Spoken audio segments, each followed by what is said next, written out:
Hey, what's going on, everybody? This is the discussion portion of the video. If you want to see the reaction video, click on this link or in the description down below. I would appreciate it if you check that out, if that is something that interests you. But other than that, let's get into it. Yeah, I mean, honestly, Monster doesn't surprise me anymore. It, it pretty much is done surprising me for the most part. But, I mean, it can still surprise me probably down the line. What I mean is, there's like all of the developments that happen in Monster, in my opinion, make perfect sense on a logical level, on a narrative progression level, on so many levels, right? It's well researched, it's well displayed, well directed. It has a really appealing nature to a lot of people who will not just jump onto the next big hype show, which, don't get me wrong, some of the hype shows are really cool, right? It's an experience to watch them, but this is a special show, right? The thing is, even if Tenma or Monster as a show in general doesn't surprise me, it always excites me, it always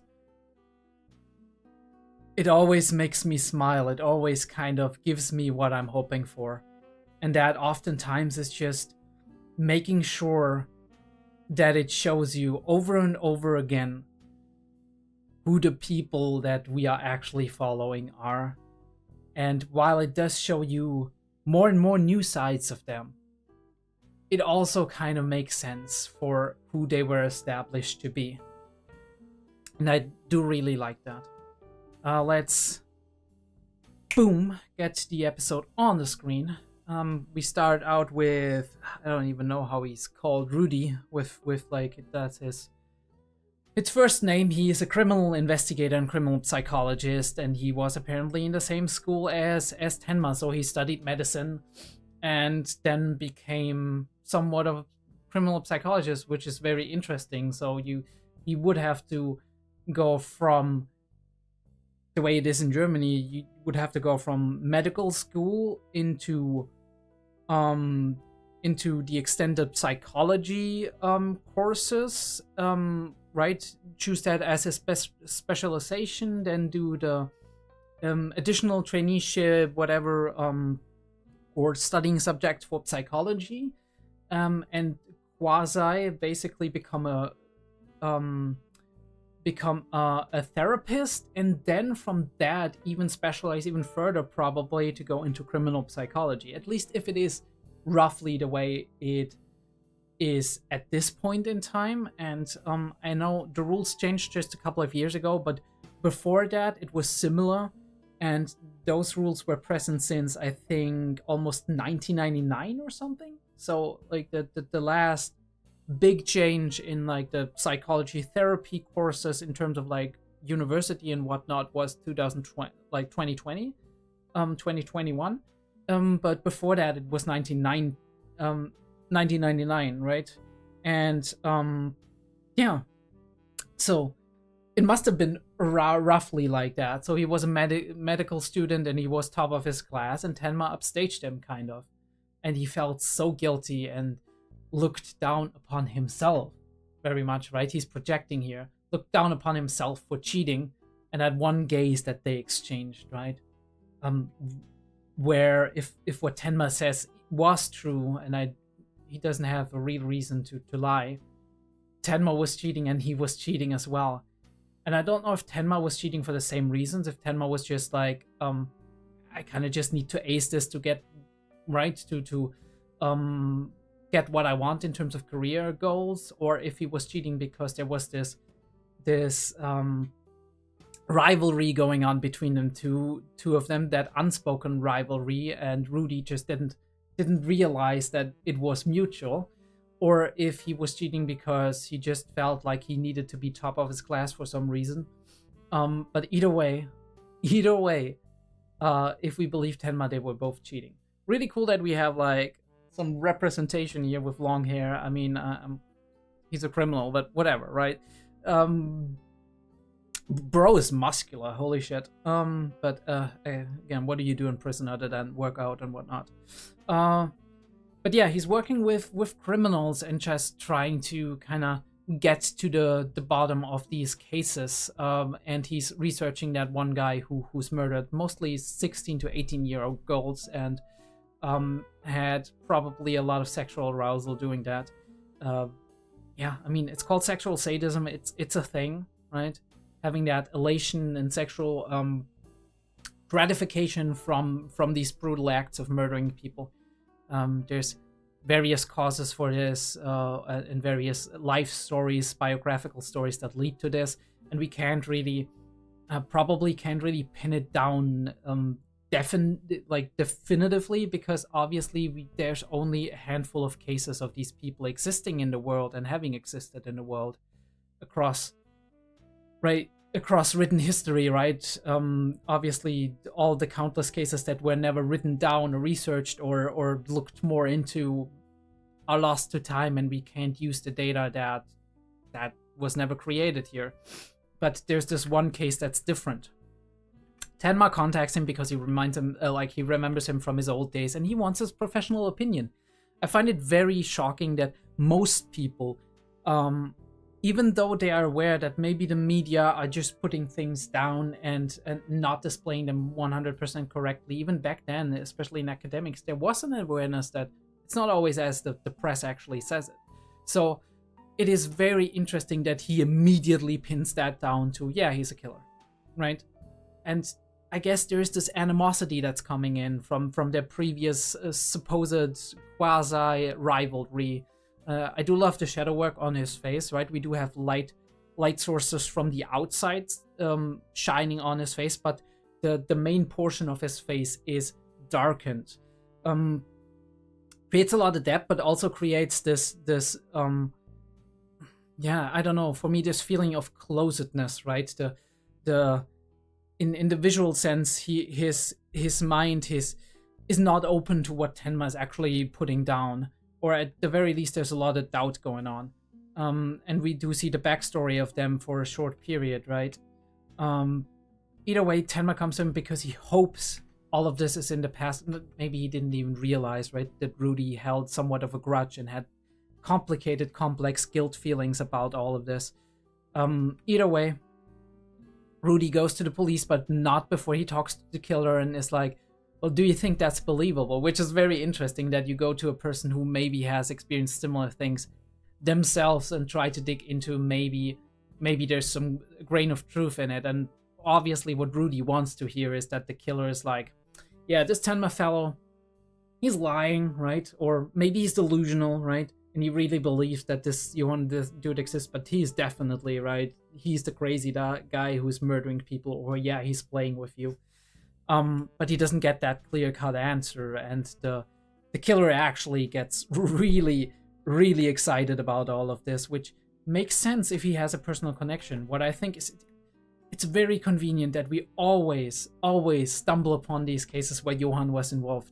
The insane thing about this is Johann is supposed to be this kind of guy, right? He's supposed to be this underlying evil behind all of these occurrences, and because his machinations are so insidious and so widespread throughout the entire, nation, we are at the point that Johann is involved in a very much in a lot of major cases that maybe don't make sense, right? That were never cleared up, or were kind of questionable in some regard. So it makes sense for us, not just narratively, but also in the grand scheme of things, to often see the occurrences of criminal cases and behaviors going on when, and Johann's involvement in that, during that period. Again, great shadow and light work. This is like classic detective novels, and crime thrillers where we do have detectives and investigators speaking in a room at noon, right, while the sun is almost down and the orange hues are coming in through the blinds. Classic, absolutely classic in terms of shadow and light work. And we do have again one of those weird shots where we do have shadows across the face and light parts, right? The eyes are separated out here, and he looks kind of sinister as he's he's saying that he wants to use Tenma for research. But we do get into that situation. Oh, never mind. Now that I think... No. Yeah, actually, he's investigating this because he just thinks he might have triggered something in the criminal that is kind of a telltale sign. But it's insane how fast he just looks over that and he dismisses it immediately. He's like, whatever, right? This is normal. And then something clicks and he's like, wait a minute. I have a revelation. There's actually something weird about that, right? This mirrors one-to-one what he was telling me about his past, about his childhood and whatnot. Was he actually recreating that? And now he thinks he gets like more of perspective into the criminal's mind by maybe investigating this scene that the criminal has recreated. But what he finds out is far more horrid, which is that somebody actually manipulated him and instructed him to cut out all these pictures, replace them with pictures of himself, and kill the fucking lady, which is absolutely insane as you think like this guy starts getting these letters and which maybe sympathize with him and kind of speak to him on a level that he feels like other people don't understand him. And then the letters, like he enjoys the letters, and at some point the letters come and it's like, do this, right? And he really, like, the letters suddenly reveal that the person writing the letters knows so much about their childhood, and he's like, wait, I'm starting to question myself. Is this lady really my mother, right? Because obviously this guy has a lot of mental issues, right? And maybe he doesn't have quite clear memories of his childhood. He only has like the piecemeal traumatic memories. And this is where he starts to question that and investigate that, and at some point, right? And this is what Johann wanted, what he wanted to achieve. The interesting thing is Johann seemed to have lived here. He seemed to have used the exact same letters with the exact same wording that he used on Nina/Dr. Tenma. I don't know if it was meant for Nina, but it was definitely meant for Dr. Tenma. To make them sympathize with him, right? To make them maybe not immediately shoot when they come upon him, to make them maybe even end up being advocates for him and help him in some way, right? Spare him in some way, in the hopes of saving this poor Johann from the bad monster that's inside of him, which might, like I said in the last episode, be a fabrication at this point. We don't know it, right? Maybe there's the best lies contain a grain of truth, so there is still the possibilities that there is a grain of truth in there, but using that grain of truth to put it forward in order to serve your own personal goals, in order to fulfill your desires, to fulfill what exactly you want people to do, manipulate their behavior, that would be just in line with a crazy, manipulative, very sociable monster, a serial killer, basically, that is very well adapted. And that would make perfect sense for Johann. I mean, look at that. Look at these letters. That is a scream for help, and it could be a real one, but it could also just be manipulation, or it could be both. And we just don't know, and we can't know. We can't know for sure. Either way, they escape, and he has that. At first I was like, he's still gonna betray him. Maybe he's gonna use him, right? And he wants to solve the case himself or whatever, right? But no, he believes him, and he's like, you know what? This guy is insidious. He can find and sniff out killers, right? People who are either potentially killers or who actually are killers. He has connections probably to criminal investigation networks. We've seen that as early as Heidelberg, where he was buying the cops. To criminal organizations, we've seen that in the last couple of episodes with all the right-wing organizations that he was kind of stringing along. He has connections to so many families that we must assume that he has deceived somehow. Interestingly enough, after he became an adolescent, he was not anymore killing any family. So the question is, where did he land, right? Before he was an adult proper. Did he find, as Rudy suggests here, the perfect family? Maybe killers as well, or people who are suited to his exact needs. That will be a very interesting investigation when we actually get more details about that. Or maybe Rudy, right, what Rudy was saying is meant to insinuate the perfect family is just Nina/Anna. And that's it, but I don't think that's what he meant. He meant like he wasn't in any families officially registered, or even just like any traces of him in any families just leeching off. So it must have been a family that was maybe partially aware of his machinations, a family that suited him very well, either accepted that or were manipulated enough or whatever. But even people who are manipulated, he actually takes them out in the end. So there's the question, where did he land as a teenager? But anyway, very cool. Cool episode. The symbolism of him just going down somebody's throat and then instrumentalizing them.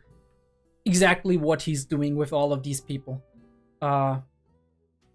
With all the people that we've met throughout, right? The thugs, the serial killers, all the way from Mr. Juncker over the son of that rich Springer family, all the way down to that killer that we met this episode. But yeah, can't wait to see where Tenma's go next.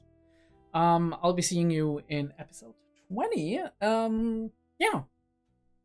See you soon.